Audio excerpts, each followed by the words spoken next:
Hello, everyone, and welcome to Gorilla Whale, a Godzilla watch-along podcast. I am your kaiju consultant, Kevin Carpenter. And I am a time traveler from the 23rd century, Kayla Knutson. And today... That's the wrong... No, wait, no, that is the correct... Why did I think that was the wrong movie? You'll have to cut that out. I'm not going to cut that out. Nah! And you know what? Your intro doesn't have to be movie accurate. But it is movie accurate. You gotta believe in yourself, accurate. Kayla. I know. I just got... Well, because I was posting about the other one, so then I got them all mixed up. Listen, I haven't had a lot of coffee yet. Well, welcome everyone, because today we are going to be talking about an incredible movie of the Heisei era, and that is Godzilla vs. King Ghidorah, released in 1991. That's right, King Ghidorah's back, folks. Godzilla's sorta arch nemesis. If you don't count Mechagodzilla. I just want to say, it took us 20 movies to get to time travel. We're not 20 movies. We're at, I believe this is our 20th episode, but remember we had one episode that was the King of the Monsters re-edit, and then the other episode movies. That was the us yeah. 18 movies, whatever. It took us... Wait, oh yeah, because one of them was the Hanna-Barbera, so that was not a movie. Yeah. And then we did King of the Monsters, which was 18. 18 movies, yeah? Okay, so it took us 18 movies to get to time travel. It feels like a lot, considering how many times they used aliens.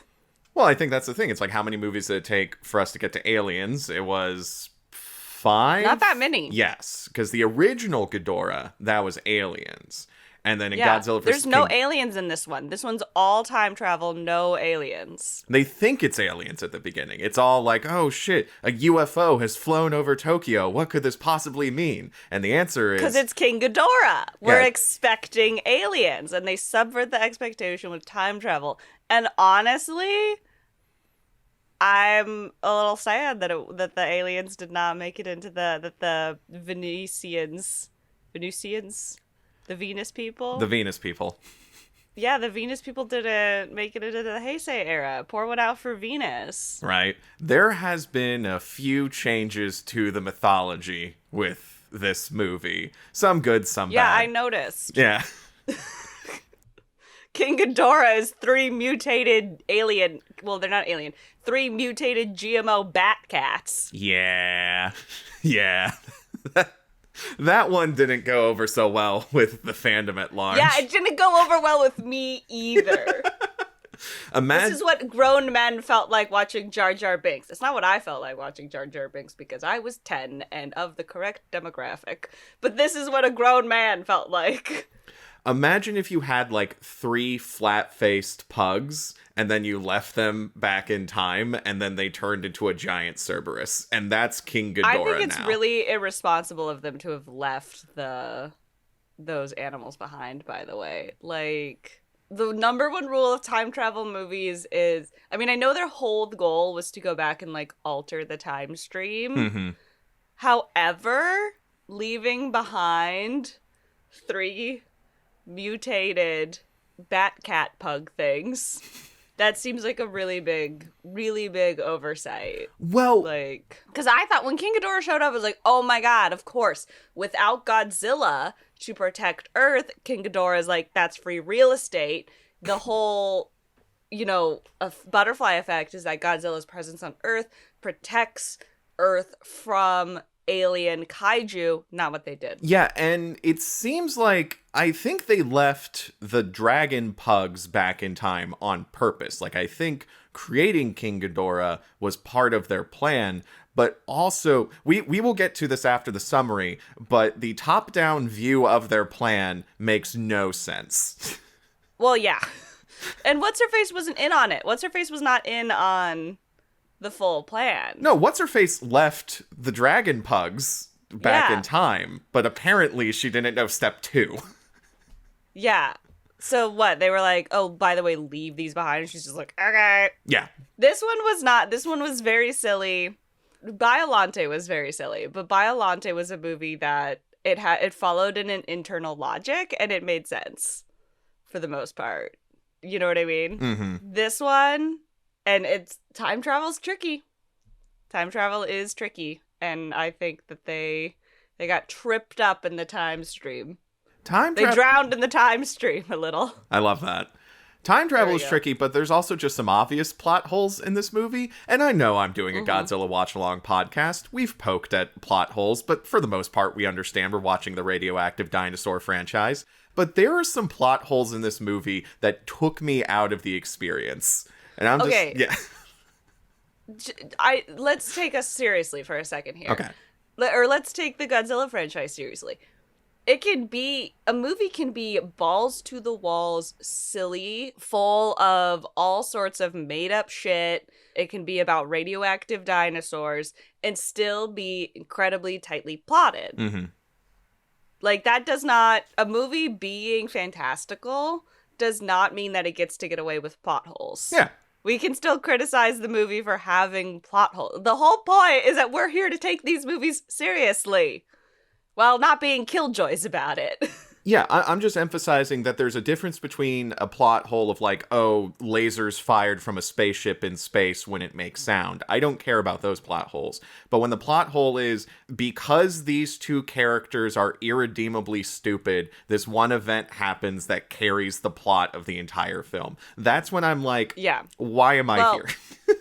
But anyway. Sound in space isn't really a plot hole so much as it's just an unscientific little thing, but yeah. You know what I mean? Just like there's plot holes where it's like minor details that you're supposed to skip over, and then there's plot holes where the entire plot falls apart if you notice them at all. And this movie's got those. So launch into the summary. Yeah, well, first off... Or the historical context. Yeah, the historical context. I only got a paragraph. So, unfortunately, Godzilla vs. Biollante was not a box office hit. It's very much a cult classic in the Godzilla franchise, but when it released, it didn't really make back its budget that much. So, producer Tomoyuki Tanaka decided the next best thing for Godzilla would be to bring back his old nemesis rather than doing another new monster. So Tanaka also brings back director Kazuki Omori, who did the previous film, and he decides to make some interesting changes to the Godzilla mythology, because as we established in the previous episode, he wasn't like a diehard fan of Godzilla, so he felt less of a need to stick to the franchise tenets, good and bad. Yeah, this was an issue in this movie. It was a good thing in Biollante. It was an issue in this movie. Yeah. And also along for the ride is composer Akira Ifukube, the original Godzilla music man. He's back, and he's bringing all of his hits. Mm-hmm. I noticed. and honestly, that's pretty much it. So it is now December 14th, 1991, and Godzilla vs. King Ghidorah releases. I'll say there was a lot of CG. I knew this was the 90s. I mean, I knew it was the 90s going into it, but if you didn't tell me it's the 90s, I could have told you, CGI when they didn't need to use CGI. This is the 90s. They got a new toy and they're gonna use it, damn it. But this is also before... It's charming. I find the CGI charming in this, though. It is pretty well done. Yeah. So let's get into the summary, because I want to talk about this movie, damn it. So, we open on a submarine in the year 2204 AD. The submarine looks on at the two-headed corpse of a familiar foe, King Ghidorah. Two-headed because to clarify, audience, it's not that King Ghidorah only has two heads. It's that King Ghidorah had three heads, and one of them got ripped off. Correct. We cut. And you're like, oh, what the fuck? We cut to 1992. So this movie comes out December 1991, so this movie technically took place in the future when it came out. Mm-hmm. So, a UFO flies over Tokyo, but reporter Kenichiro Terasawa isn't interested in covering any of that stuff. He wrote a whole book on psychics that made him rich, but now he wants to cover more grounded stories. Instead, he's interviewing a World War II veteran named Ikehata, who is protesting dinosaur exhibits at the museum because he claims his unit was saved by a dinosaur on Lagos Island in 1944. Totally more grounded story. Don't we have... Biolante's canon establishes psychics as real. Yes. Like, there's canonical psychics working in scientific laboratories in Biollante. So this guy goes from working on cutting edge, theoretically, like perhaps an underdeveloped or underexplored field of science, but like a real field of science in the world of Godzilla, to some crazy guy talking about, well, this is Godzilla though. Like, they know that Godzilla exists. So a guy being like, I was saved by a dinosaur. He's like, is this a...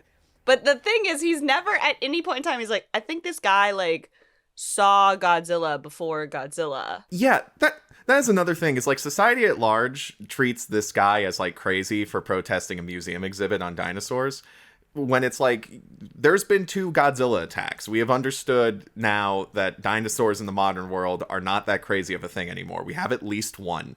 Also, this reporter is introduced. He's smoking hot. He's in a large house. Yeah. He's apparently very famous. And he's just like, yeah, no, the thing that made me rich and famous and gave me this nice house, I'm no longer doing. I'm going to do the more grounded story of this crazy guy yelling about dinosaurs in World War II. I looked up the cast list because I was like, this guy is really hot. And they're making a point to show off, like, he's shirtless. He's walking around with, like, a towel over his shoulder. I was like, who the fuck is this guy? That they're like, look at how we have this hot man. He's like a pop star or something.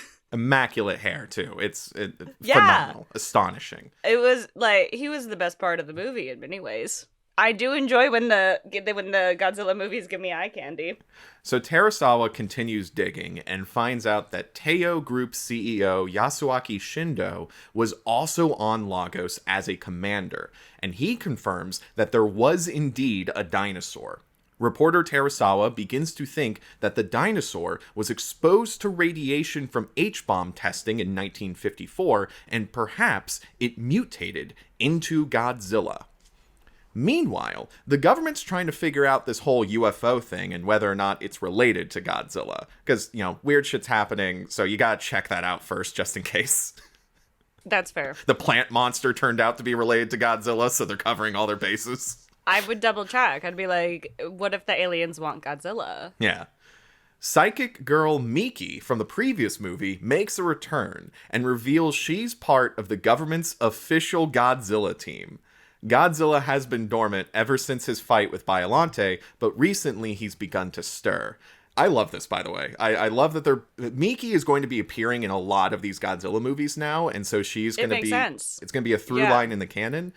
But, like, we're so used to Godzilla movies continually throwing away their cast of characters and bringing in new ones, that Miki showing up and also revealing that she's part of the official Godzilla team is very fun to me. It's a good move to bring back, like, recurring characters that the audience can be invested in.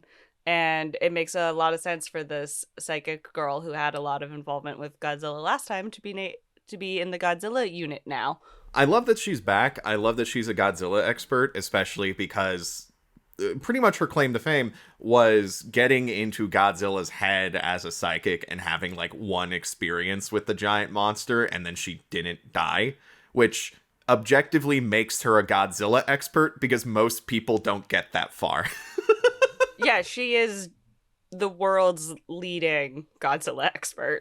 Yeah. She has the most experience with him. And if I had a psychic that could predict Godzilla attacks, I also would put her on the government payroll. That's another thing, is that in this movie, she's like, yeah, I still have that connection with Godzilla. I can still kind of sense when he's around or when he's about to stir or come back. And it's like, that's incredibly useful in these times. Yeah. So the government tracks the UFO to Mount Fuji, where they meet the 3 holograms of the UFO pilots. They are 2 white guys named Wilson and Glenn Chico, along with a Japanese woman named Emmy. It turns out they're not aliens, but human time travelers from the year 2204. They come bearing a grave warning: Godzilla will one day return and destroy Japan once and for all. They're also, like, the 2 most bland white guys that casting could find. Yeah. Actually, we don't know that they're American because they're from, like, a United Earth government. So we don't know what their nationality is, or if they would have a similar, like, if they would consider themselves, like, with the countries. Plot spoilers, there's, like, some stuff about countries maybe not being the countries we know anymore. But, like, typically when we get non-Japanese characters in these films, they're really like interesting looking. They're wearing hats with American flags. Well, they're like interesting looking. Like they have like cool designs and their outfits were cool, but what was going on with their hair? Yeah. Like they picked the two guys they picked are literally they're the characters that you would cast to be like the boring date at the beginning of the rom-com where she's going on a montage of all of these like bad dates and you throw in two guys that are like super bland, super boring, uninteresting. Maybe they drone on and on and on, or they're not good at conversation. Like, these are the villains. Yeah. I was like, why did you pick these two as the villains? These two? It is also interesting how they introduce themselves, because at least in my subtitles, it was like, I'm Wilson, I'm Glenn Chico, and I'm Japanese National Emmy.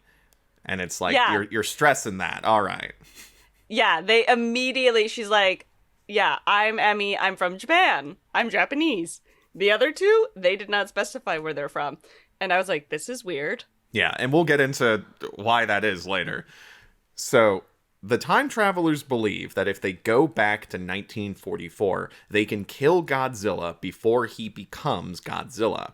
They bring along reporter Terasawa, who will one day literally write the book about Godzilla and his origins. They also bring along Psychic Miki and paleontologist Mizaki, just in case. They choose not to bring either of the two veterans who actually saw Godzilla back then, because two of the same person can't exist in the same point in time, or else one of them will disappear. Keep that in mind. This is the plot of the Tomorrow War. Yep. the Chris Pratt time travel movie. I hate to say it, but with the amount of Jurassic World movies that Chris Pratt has been in, I feel like we're a hop, skip, and a jump away from Chris Pratt being in one of the MonsterVerse movies. He's only been in 3. That, in terms of movies, that's a lot. There's going to be a 4th one. And I don't think he's in that one. Jonathan Bailey's in that one, I think. Fair enough. I haven't seen the trailer. So, within the time machine, the time travelers reveal they have an android bodyguard named M11, who looks like a muscular white guy. Unrelated, the movie Terminator came out 7 years ago, and Terminator 2 would release the same year as Godzilla vs. King Ghidorah. Unrelated. You don't say. It's totally unrelated. Absolutely a coincidence. The people that made this film, they never saw Terminator in their life. Nope. Absolutely not. The time travelers also have 3 goofy-looking dragon pets known as Dorats, who are there just because. They literally... They're like, they call out this is the problem. Like, there's no purpose to them. The 21st or the 20th century characters are like, oh, what are these things? And they're like, oh, they're, they explain like these genetically engineered pets.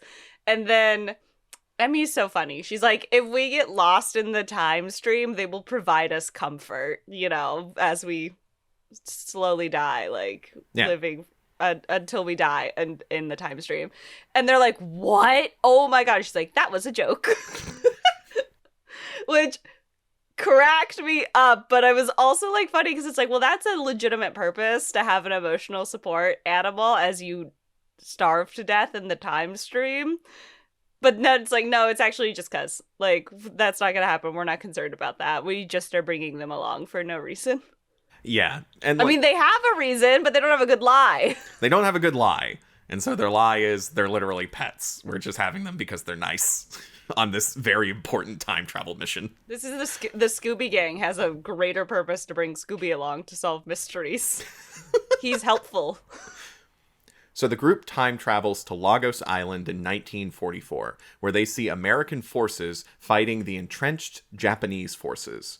Suddenly, a proto-version of Godzilla emerges from the jungle, which the credits call Godzillasaurus. In a move that will disrupt Godzilla's Western distribution for years to come, the Godzillasaurus absolutely wrecks a platoon of U.S. soldiers. I was like, That's very bold. They don't give a fuck about the international box office. They're like, this is not for the American audience. Wreck these guys. Also, the American soldiers are comical. Yeah. Like, their dialogue is just so silly. I mean, they are, like, the villains, which is interesting because it's, like, obviously, as Americans living in America, most of our World War II films are from the American perspective. Of course. And America did a lot of questionable things in World War II. Japanese internment camps being top of mind. Japanese American internment camps being top of mind, I should clarify, because they were American citizens, many of them. However, Japan's reputation coming out of what Japan did in World War II, way worse. Yeah, no, we covered in the first episode that both sides did some incredibly bad things during the war to both their enemies and their own people. It is just absolutely funny, though, to see Godzillasaurus wreck a bunch of US soldiers, and then that literally, like, this movie did not come out in the West for 7 years because of that. Yeah. Well, it's funny because the movie just did, like, no nuance. Like, this movie was very, like, Japanese nationalist. Yeah. It was like, Japan is a glorious empire that will rise again. All of the World War II soldiers were drinking the Kool-Aid. The US soldiers are the bad guys. They were like, controversial. The US was on the good guys. Back in World War II, there was a very clear good guy, bad guy dichotomy in World War II. That's why everybody fucking loves that one to talk about, because it's a very clear-cut one in many, many ways. Like I said, the US had its problems, dropping the atomic bomb being one of them, Japanese and American internment camps being the other. There was other, like, terrible shit, too, we don't need to get into. But again, it was so funny how they're like, because, like, in the first Godzilla movie, there was so much, like, it felt like there was a lot more nuance, you know, when talking of, like, the effect of World War II. And then for this movie to kind of flatten it and just be, like, super, like, Japanese nationalist and just, like, oh, the Americans are bad guys. When, like, 2 movies ago, I mean, the Americans were not good guys, but it was, like the whole Cold War situation and the position that Japan was put in between the USSR and the USA. It was, like, such an interesting discussion of politics and history. Like, it was really cool. And then in this one, they're like, the sun will rise again in Japan. And you're like, oh, God. Yeah, rapid fire bullet points here. Yeah, Nazis need to get taken down in World War II. Still have to acknowledge both sides did some monstrous things. But yeah, the Nazis did need to get taken the hell down. Fuck fascism. I say this in 2025, baby. Yeah. Also, the actors for the US soldiers in this movie, according to an interview, they got the script like the day of, and they were not professional actors beforehand, so that's why I could tell. So that's why their scenes are just a little bit awkward. They picked off some white guys off the street of Japan, some expatriates. They're like, you're gonna act in this film, and they're like, we're not actors, we're tourists. Yeah. And one other thing, this movie definitely has a large Japanese nationalism bent. And don't worry, when we get to the MonsterVerse movies and Godzilla is swimming in formation with the US Navy, we're going to point that shit out as well. Oh, yeah. Like, we'll be very... Don't worry. Don't you guys worry. Yeah. We're a bunch of hippies over here at Digital Kaiju Studios. So the US ships bombard the island. Godzillasaurus finally goes down. And then Commander Shindo, who will one day become a CEO and, as the movie puts it, rebuild Japan, salutes Godzillasaurus. That was hilarious. So the time travelers teleport the Godzillasaurus to the bottom of the Bering Sea, so it will not become mutated by H-bomb tests.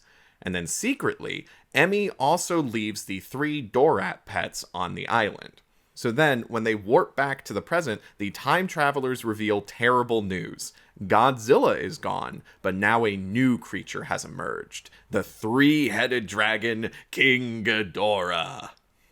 I really feel like Emmy should have seen this one coming. Yeah. Like, the whole point was to get Godzilla away from where he would be exposed to nuclear bomb tests and extreme radiation. And she's like, but I'm going to leave these other genetically engineered creatures. Literally, behind. you close up this plot hole by having one of the other time travelers leave the Dorats behind and not Emmy. Or you go with the whole Godzilla was keeping alien kaiju at bay by his presence, and now that he's gone, King Ghidorah has descended from space to wreak havoc upon Earth and claim it as his territory. There's so many ways to make this plot hole less stupid. Anyway, plot twist time. Oh, now we have a plot twist. Oh, yeah, it is plot twist time. Surprise! The time traveler, the weird white guys that look like they're going to they're going to get everybody in an HR meeting, are the bad guys. Yeah, so Emmy, the Japanese time traveler, regrets her actions and comes clean. All that stuff about Godzilla destroying Japan, that was a lie. In the future, Japan actually expands into a world superpower that buys entire continents, specifically South America and Africa. They are able to do this because of economic expansion as well as nuclear weapons being completely banned in the 21st century. All the other countries formed the Equal Environment Earth Union in response, and the time travelers are extremists that are now trying to destroy Japan with King Ghidorah so they can rebuild it in their image. Oh.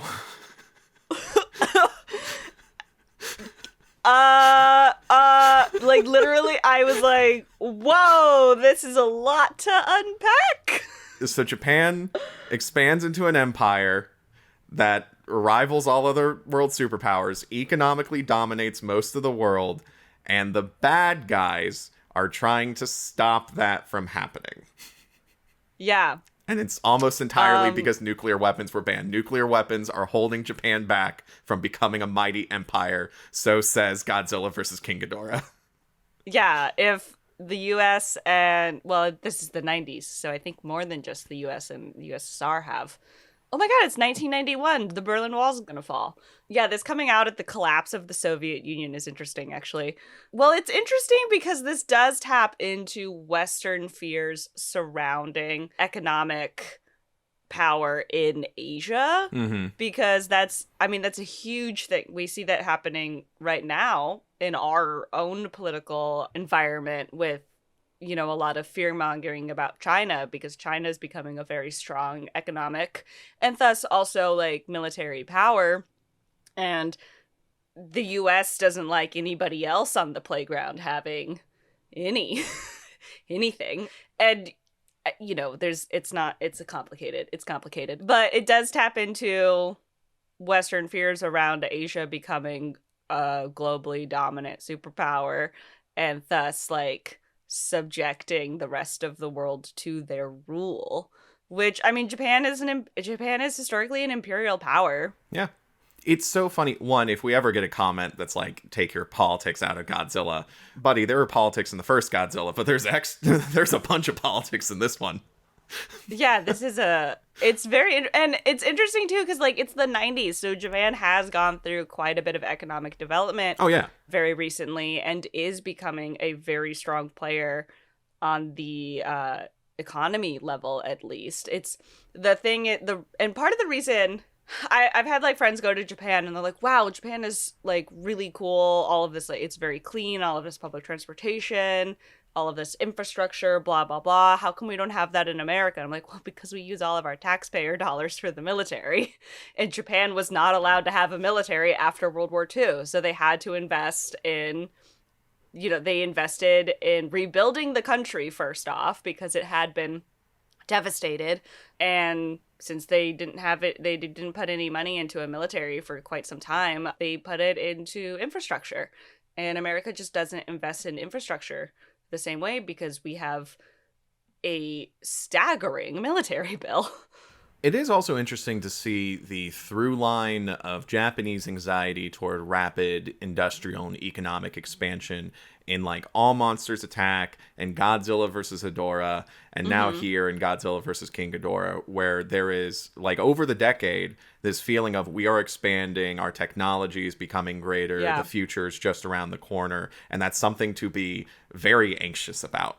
Yeah, they're really I think I would walk away with a sentiment of like the Japanese people are anxious that their rebound and success heading into the 21st century would put a target on their back. Yeah. Basically. It is also interesting that the time travelers are like, the only way now to defeat the Japanese Empire is to go back in time and stop it from forming, but specifically taking out Godzilla. So in like the previous films, you know, aliens would come down and be like, we have to have a plan to take out Godzilla because inevitably he will get in the way. Because at that point in the Showa era, he is a hero of justice. Or in Invasion of Astro Monsters case, it's like we're going to take over Godzilla so that way he doesn't like randomly rampage. But in the Heisei era, Godzilla is not a hero. Definitively not a hero. We've had two movies where Godzilla has rampaged, and the time travelers still perceive Godzilla as a threat because he's a rogue element. It's interesting, too, like... Well, it's interesting because even though Godzilla exists, Japan still is able to become a super imperial power. So that means that Godzilla never...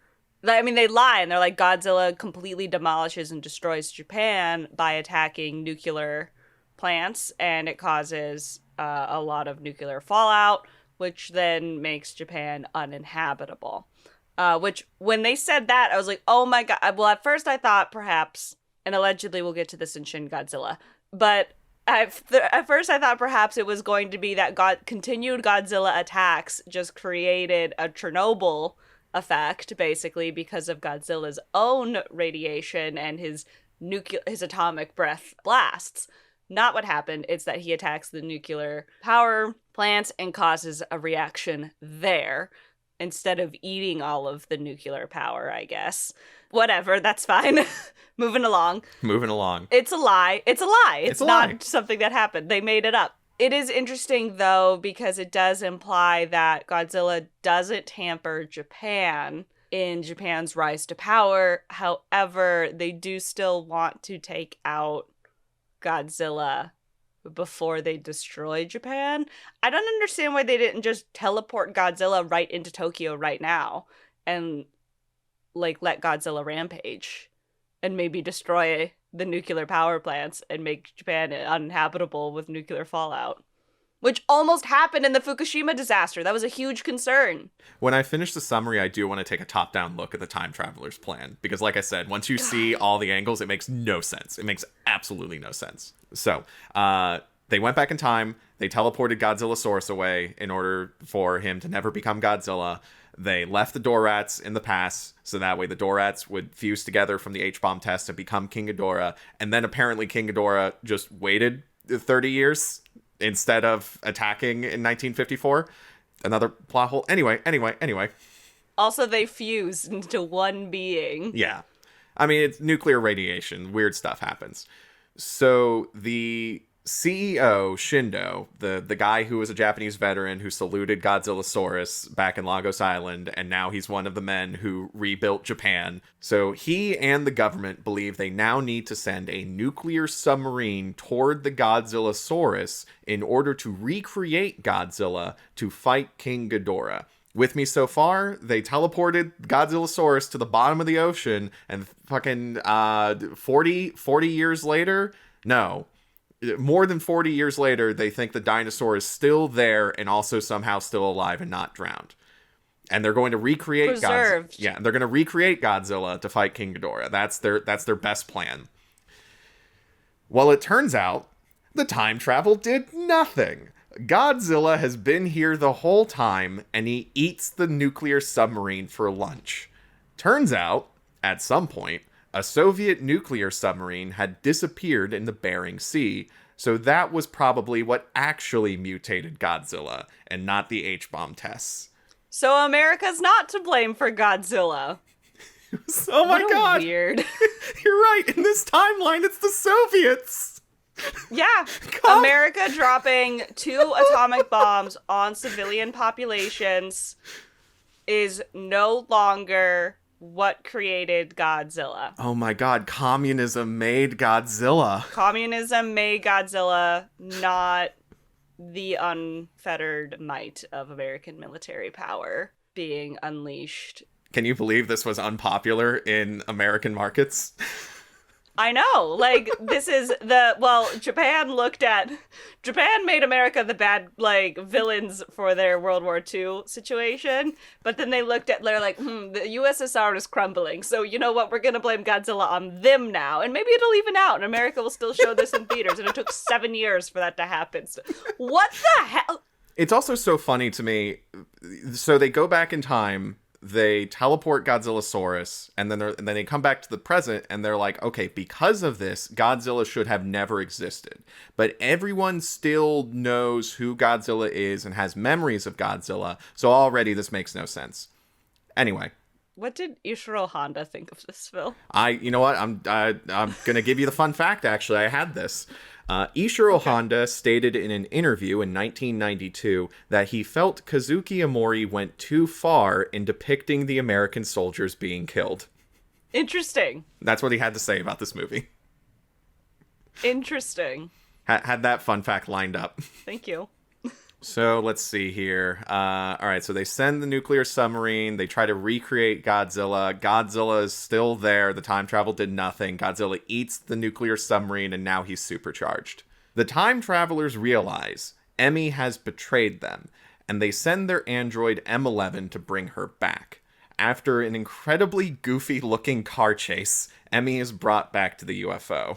And by the way, when I mean goofy looking, there's one point where a car goes on two wheels for a while, and then like tilts on its roof, so it's upside down, and then like 2 solid seconds later, it just blows up randomly. They also crash through a truck that is hauling cargo, but the cargo that the truck is hauling is just a bunch of cardboard boxes. Yeah. So it's really not that dramatic. There's another point where the android M11, he walks out of flames and he has the totally not Terminator look of half his face burned off. So you see the metal robot skull underneath. It's not Terminator. It's not Terminator. It's legally distinct. And he starts running toward the car at like super speed. But the effect itself is like the camera goes real close on his goofy looking smiling face, and it's very clear he's just like running in place with a green screen behind him. Like you can almost hear like the Scooby-Doo like bongo. Actually no, I think they actually have the bongo music while he's running, like the Did you watch, I think it was Marvel's Defenders on Netflix? Yeah. Yeah, and then there was like a speedster in the very first episode. You might be thinking of Jessica Jones, actually. I don't think Was it Jessica Jones season 2? I think it was Jessica Jones. Yeah, it was Jessica Jones season 2. The speedster comes to Jessica Jones, and then he runs, and the speedster effect looks really bad. Yeah, and everybody was clowning Netflix for having a terrible speedster effect when CW is over here really producing very good speed effects for both Flash and Supergirl. Early seasons Flash. They completely lost track of the special effects budget in later Flash. Okay, the problem is that you lose money in the budget because the actor fees go up. So then your budget for everything else shrinks. But yeah, Netflix really dropped the ball on that one. So they were clowning them that CW did better on those effects. And CW's effects budget is $5 on a roll of duct tape. Yeah. So it reminded me of that. So here's the thing. Emmy, the Japanese future woman, she betrayed the other time travelers when she told Terasawa about their plan and how she was like, yeah, and then I didn't think further other than being instrumental in the creation of King Ghidorah. I didn't think they would use King Ghidorah to destroy Japan or whatever. And it's like, So she did know. That was the plan. King Ghidorah. Yeah, she did know about King Ghidorah. So anyway. Why would King Ghidorah be a part of the plan, girly pop? So the time travelers bring her back, like they sent android M11 to forcefully bring her back, and then they do nothing to her. They tell Emmy, we know you betrayed us, and then they don't do anything. They don't even put her in the brig. Yeah, you will face tribunal in the 23rd century and be sentenced to the moon mines for your transgressions. Yeah. So Emmy is completely free to hack into M11's android brain and make him loyal only to her. This was the plot point where I'm like, the rest of the movie is going to cinch on M11 being Emmy's bodyguard, and it makes absolutely no sense. It just, if there had been a way, like, I'm totally down with, and then Emmy hacks the android and makes him her best friend forever. Not the way they did it. No. Like, it should have been she should have been thrown in the brig or whatever, and then M11 is the guard, and then she does something. It would be interesting if there would be a way, because he receives verbal orders, it would be interesting if there was a way to, like, verbally hack him. Yeah. Like, literally talk him into being on her side by using override codes and things like that. Like, you know, she probably would have access to some of that maybe, or reveal, like, she built him. Mm-hmm. And thus she has an override access code into his brain. Many solutions. Literally anything other than, we know you betrayed us, we're not going to do anything about it, feel free to go into a private room with our android that you have the discs to make him your best friend and only your best friend. Anyway. They did not anticipate. Well, M11 didn't have orders to hurt her, so yeah. This is more stupid than the Zillions allowing the inventor to have the one thing that destroys all their plans in his pocket when they imprison him. I didn't think we would reach this point. Who had advanced technology but still needed a human from a primitive quote-unquote planet to fix their advanced technology. They didn't bring along any of the engineers. No. You're thinking of I believe the black hole different aliens. Not the Mecha Godzilla ones. I'm talking about the Zillions and the Invasion of Astro Monster, where they got the Japanese inventor who made the item that created the frequency that messed with all of their technology, and they did copyright fraud or patent fraud or whatever with him. Yes, it was the toy. Yeah. And they're like, you can keep it. Yeah, and they didn't take it away from him even when they held him prisoner. We're somehow more stupid than that. In the 90s? Speaking of the classics, by the way, the time travelers have a monster control device to send King Ghidorah after Godzilla. So this is now the 4th movie King Ghidorah has been mind controlled. I swear to God, if they mind control King Ghidorah in the Monsterverse, I'm rioting. Don't tell me. Anyway, so the fight begins with King Ghidorah and Godzilla trading energy blasts. Pew, pew. Meanwhile, in the UFO, Emmy, Terasawa, and android M11 attempt to sabotage the monster control device. As the explosives are set up, Terasawa says, in English, "Go ahead, make my day." Boom! Blows up the monster control device. Sick. All of the English in this film is even funnier when you remember that it did not get released in America for 7 years. Right. So the monster control device is destroyed, and Godzilla gains the upper hand. He grabs King Ghidorah by the tails and slams him into the ground. King Ghidorah tries to choke him out with his middle neck, but Godzilla atomic breaths the head off in response. So now we know why he was missing a head in the future. As Ghidorah tries to fly... That's one plot hole that we're filling. We got it. As Ghidorah tries to fly away, Godzilla fires another blast through his wing, and Ghidorah plummets into the seas. Meanwhile, Emmy, Terasawa, and android M11 fight their way off the time machine. Emmy confronts Wilson and Glen Chico, but the two time travelers are sure their mission is still a success. Even with King Ghidorah dead, Japan now has to deal with a bigger and badder Godzilla. Whoops. In response, Emmy teleports the time machine directly next to Godzilla, and Godzilla wastes no time blowing it up. It's so funny because the time machine doesn't do anything to Godzilla. It literally just appears right next to Godzilla, and they're so sure that Godzilla will just destroy it randomly. And they're right. Yeah, I mean, it's really funny. Like, he just immediately is like, not in this house. This is my house, and slam dunks that out. Well, not slam dunk. Blocks it. Whatever. Actually, I know basketball. speaking of that, this was another fun fact that I had up my sleeve. So, the next year, in 1992, Godzilla would appear in a Nike commercial. Incredible. The shoe brand. I'm familiar with Nike. Yes, thank you. Gorilla Whale's secret episode, folks. Here is the summary of the Godzilla Nike commercial. Godzilla is trashing Tokyo, and then a giant kaiju-sized Charles Barkley comes up and challenges him to a game of one-on-one basketball. Godzilla puts on a pair of safety glasses and tries to take the rock from Barkley. But then Charles Barkley pushes him into a skyscraper and dunks on Godzilla.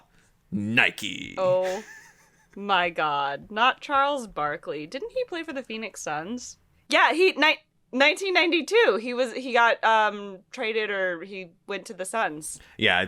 So I guess he wasn't, at the time of this movie, Charles Barkley wasn't playing for the Suns. When did the Nike commercial air? 1992. Wonderful. That's a Phoenix Sun right there. Oh, and also Emi Terasawa and Android 11. So you're saying that Nike dropped another sun on Godzilla?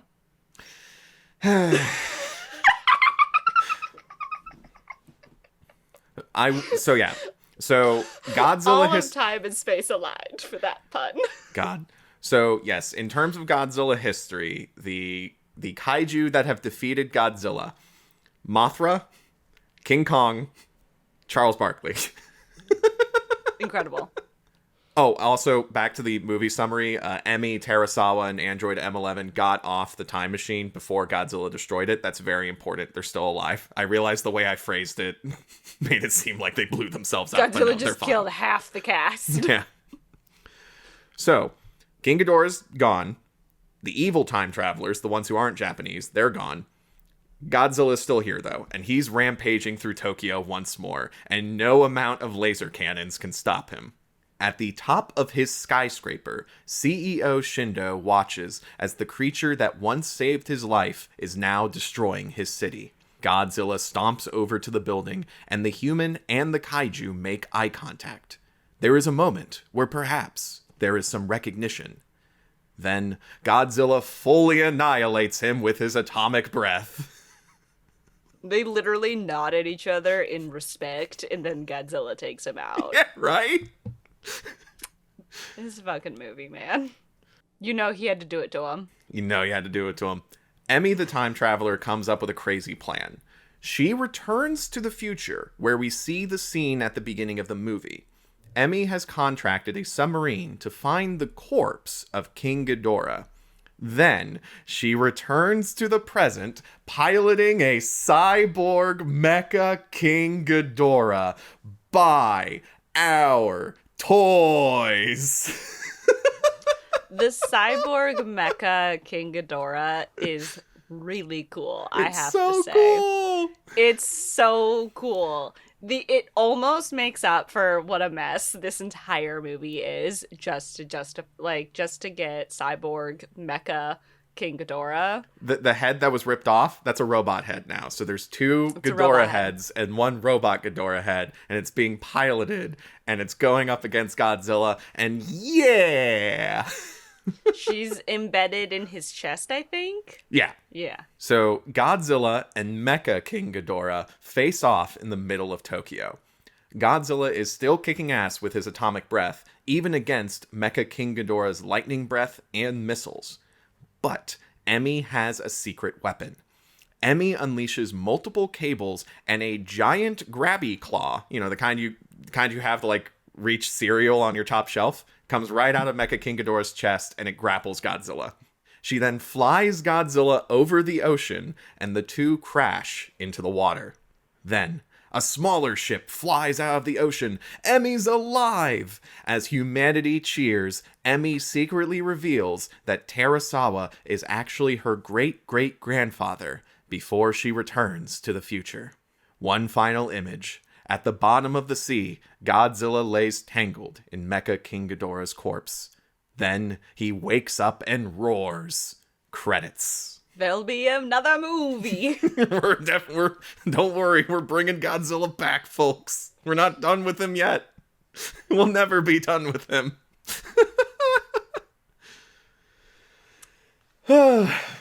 What a film. What a film. What a film. So real quick, one last fun fact, and then I want to get into the time travel plan. So do you remember Yoshio Tsuchiya? You gotta give me something other than a name. I'm terrible with names. Fair enough. So Yoshio Tsuchiya, he was the guy who got into Godzilla Raids Again because he couldn't be in the original Godzilla because he was in Seven Samurai. Then he was the lead Zillion in Invasion of Astro Monster. He would appear in Godzilla here and there. This was his final role as CEO Shindo. So Yoshio Tsuchiya, Godzilla fanboy since the beginning, got to be in the iconic shot where he looks Godzilla in the face and goes, "My friend," and then Godzilla just annihilates him. Good for him. What a career. That's wonderful. I love that for him. Okay, so Kayla, I'm giving you a challenge here. Now that all the lies are gone and we know all the details, explain to me the time traveler's plan. The time traveler's plan is to kneecap Japan before it becomes an imperial superpower on the world stage. Their idea to do this is to eliminate one kaiju, Godzilla, and implant in Japan their own kaiju that they control with a mind control device, and they're genetically engineered pets. Theoretically, then this is not really explained. Theoretically, because they have created these little bat cat pug things, this is how they're able to have a mind control device. Perhaps they've implanted some code in them of some kind, some implant that would not get overridden by any radiation mutation. And it's theoretically, because they're time travelers, they could have tried this out and kept traveling back in time to do the experiment. Like, did they test this experiment before they knew this would work? Well, did they create a King Ghidorah in the 23rd century to prove that this would... They don't. So anyway. Well, here's the thing. According to them, the way time travel works is that you can't have the same person at the same time or else one of them randomly disappears. They don't go into who disappears. They just say one of them disappears. King Ghidorah comes back and he's fine. So throw that out the window. But I do see the relevance of having that rule so that way you can't just go back to the same point in time and have unlimited do-overs. I can see that as being like, okay, you set this rule so it's a one and done, go back in time to do something, and if you mess up, you can't go back again kind of thing. Okay. But like I say, we throw out that rule with Mecha King Ghidorah for the movie's benefit. Mecha King Ghidorah is the best part of this movie. Perhaps Mecha King Ghidorah doesn't count as the same entity as King Ghidorah. Perhaps. Who's to say? So they're like, we're going to install our own kaiju in Japan so that we can dismantle it. This is a trick that they borrowed from the CIA playbook, and they successfully kill Godzilla, except they don't actually successfully kill Godzilla because Godzilla ends up, by pure coincidence, eating a Soviet nuclear sub while buried in the Bering Sea. So Godzilla still does become Godzilla and appears at some point in the 30-ish years between the end of World War II and 30 years? Well, okay, so 50? Godzilla's first appearance is 1954, but World War II, of course, ended, I believe... The Godzillasaurus is 1944. Yeah, Godzillasaurus is 1944. And it's 1991. Yeah, and the H-bomb test in 1954, and then, yeah. So it's been almost 50 years. Something like that, yeah. Okay, so at some point, Godzilla appears out of the Bering Sea because people know about Godzilla, and now also King Ghidorah is here, waiting for the activation code from the time travelers, I guess, to get started. And then Godzilla and King Ghidorah fight, but that wasn't in the time traveler plan. The time traveler plan was to get rid of Godzilla, install King Ghidorah, use King Ghidorah to destroy Japan so that Japan does not become a globally dominant superpower.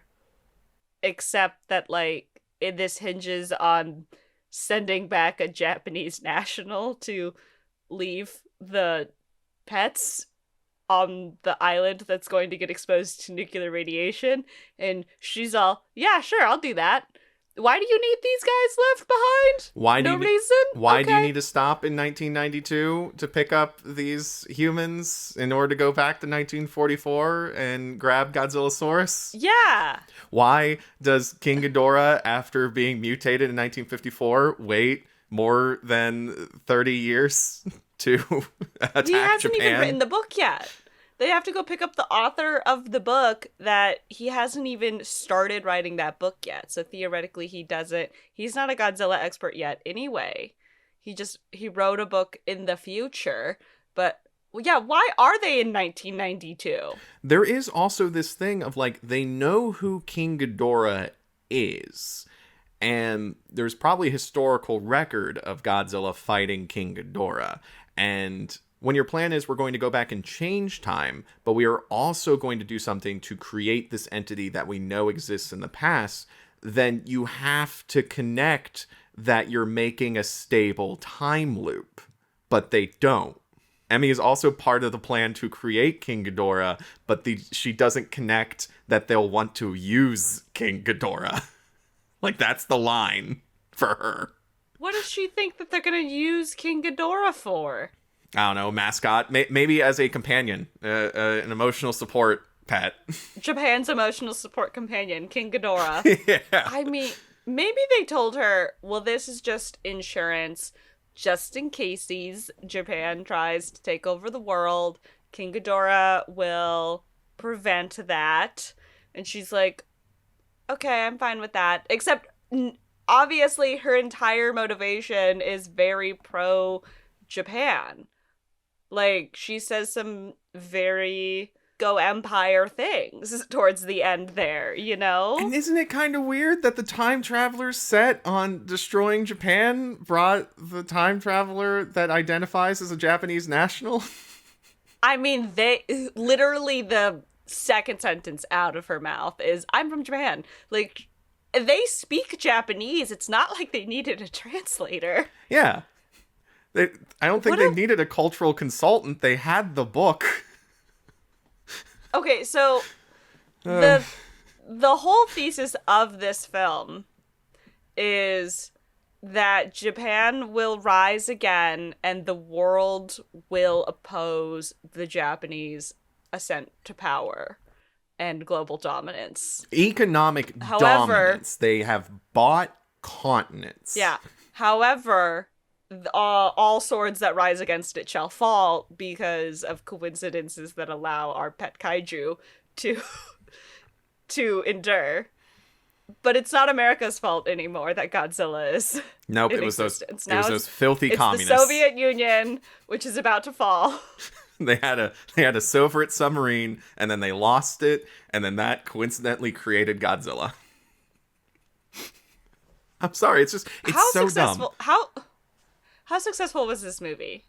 Obviously, it didn't get released largely I mean, did it come out in America for 7 years? Was it released in other international countries? America's not the only country, even if it is the country that apparently loves Godzilla second most. So Godzilla vs. King Ghidorah, it didn't really make back its budget. Like, it made, like, nearly up to its budget. Shocking. It was the 8th highest grossing Japanese film of 1992, but it was also an expensive movie to make.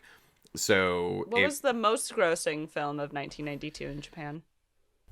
Or the most grossing 1992 Japanese box office. Is this what you want me to research? Is this what you want me to look up? Yeah, I'm just curious. What beat Godzilla? Number one. I just want to know number one. Oh, hey. Miyazaki's Porco Rosso. I was going to say, I bet it's Miyazaki. Yep. See, better a pig than a fascist, folks. Japan's most famous anti-fascist. So, yeah. Taking down the incredibly nationalist Godzilla vs. King Ghidorah.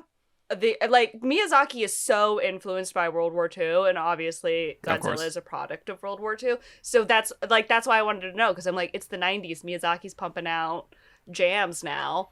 Oh, yes, love it, love it. So yeah, so this movie barely made back its budget. I mean, merchandising was through the roof, of course, with Mecha King Ghidorah. So even without the Western market, they still made back so much money in toys. But in terms of actual box office receipts, they got like near their budget. So that's very interesting. And then, of course, it distributes in America 7 years later. So, yeah, that's another reason why looking at Godzilla from a purely Western angle is a bit difficult, because they came out at different times. But yeah, so this movie, incredibly Japanese nationalistic bent. And like I said, we'll cover the MonsterVerse movies where Godzilla fights alongside the US military. We're going to be calling that out too. But it is very interesting how Kazuki Amori messes with the Godzilla mythology, messes with his origin. We see a proto-Godzilla, and then it wasn't the H-bomb tests that created Godzilla. It was a Soviet submarine. Messes with King Ghidorah's origin. He's no longer an eldritch planet buster. He's now 3 pugs that were left back in World War II to be irradiated into a Cerberus dragon. I can't believe this was more successful than Godzilla vs. Biollante. I mean, obviously, Godzilla vs. Biollante became a cult classic. It's getting its Criterion release soon, not sponsored. So it wins in the eyes of history over this one. Sad. Yeah. So sad, though, that the better film didn't, do better. There's some fun parts to this film. Like I said, the plot holes really took me out of it. But, I mean, like the fights, Mecha King Ghidorah, Android M11, even though his heel face turn didn't make any sense, it was still fun watching this android beat up a bunch of time travel guards. Yeah. Yeah. This is a fun movie, but there's also parts of it that I'm just like, what? Huh? It's also interesting because obviously other films in the Godzilla franchise have been patriotic, but this is the first time where we're seeing nationalism. What I would call out as nationalism versus patriotism, and it's interesting to see this, and I wonder if we will. Especially because, again, audience, my very first Godzilla film that I ever saw before this podcast, the only one I saw before this podcast, was Godzilla -1, which is unequivocally anti-war and very critical of, how Japan operated during World War II and the trauma that Japanese civilians went through in the pursuit of empire. And so it is very interesting to see a Godzilla movie that was nationalistic. And it'll be interesting to see if other ones do this. And it'll, of course, be interesting to see how America handles Godzilla when we get him back again. Well, I'm really interested to see our next movie coming up. But before we get to that, Kayla, what would you rate Godzilla versus King Ghidorah? I love time travel movies. I really do. I did not like this one. The time travel did not make sense. There was a lot of plot holes. Mecha King Ghidorah could not save this one. I'm gonna give it 1.5. Really? Yeah. This movie doesn't hold water. It does not hold water, and then it's also a very nationalistic movie, and the other ones that didn't hold water, they weren't so pro-imperialism. So I wasn't, judging them as harshly. But this is a movie that doesn't make sense, and then it's very pro-imperialism, and I'm not gung-ho with that. I still haven't seen the Top Gun movies. Eventually, I'm sure I'll watch the Top Gun movies, but, I'm like, it's just a Navy ad. Yeah, I'll give this one 2 out of 5. Like I said, it's very hard. Like if I'm watching a Godzilla movie and I'm already baked into the premise, it's very hard to have plot stupidity that takes me out of the movie. But there was like 2 or 3 times where that happened to me during this movie. Mecha King Ghidorah gives this movie a whole point. So 2 out of 5 for me. Like the other Godzilla movies have, even if they don't hold a lot of water, they're trying to say things that are really interesting. And the main message of this one is just we will conquer. Like, it's not saying I mean, it is saying a lot of things that are really interesting, but in a uh-oh kind of way.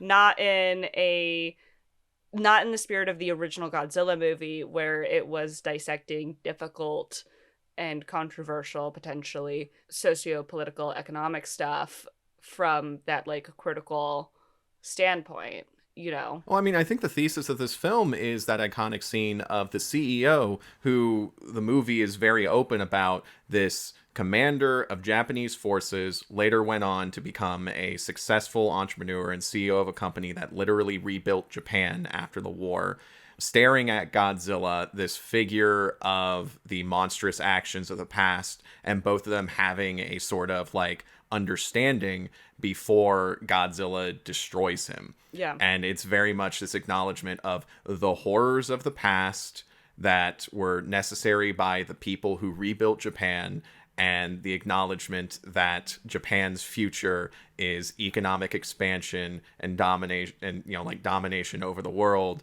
and the anxiety of that, but also the turning away of those who would try to stop that. Yeah. It's not a, oh no, are we going to go down a dark path again? It's, oh hell yeah, like, let's let's go, you know? Whereas I do think Godzilla -1 is way more critical of Empire. Yeah. And this is not critical of Empire. So let's go. Kayla, what is the next movie we're watching? Oh my god! Next we'll be watching Godzilla vs. Mothra, 1992. Be sure to watch the Japanese version, not the English dub. I'm so excited. Oh my god, I love Mothra's Mothra. back! Mothra's back! If it's not good, I'm going to kill Toho. No, I'm not going to kill Toho. If it's not good, though, I'm going to be really upset. It better be good. Oh, sweet girl. Okay. If you liked this podcast, be sure to subscribe, give us a rating, leave a comment, and share with a friend. Follow us on social media. We got the links in the show notes. We also have a Ko-fi. You can support us there and get access to cool bonus content like extra episodes and access to the private Discord where you can talk with other geeks about Godzilla and all things Digital Kaiju. Check it out. Gorilla Whale is a production of Digital Kaiju Studios. It is hosted and produced by Kevin Carpenter and Kayla Knutson. Gorilla Whale has no official affiliation with Toho, Legendary, or any other companies associated with the Godzilla franchise. We thank you for watching along with us. Until next time, watch out for kaiju. Watch out for kaiju.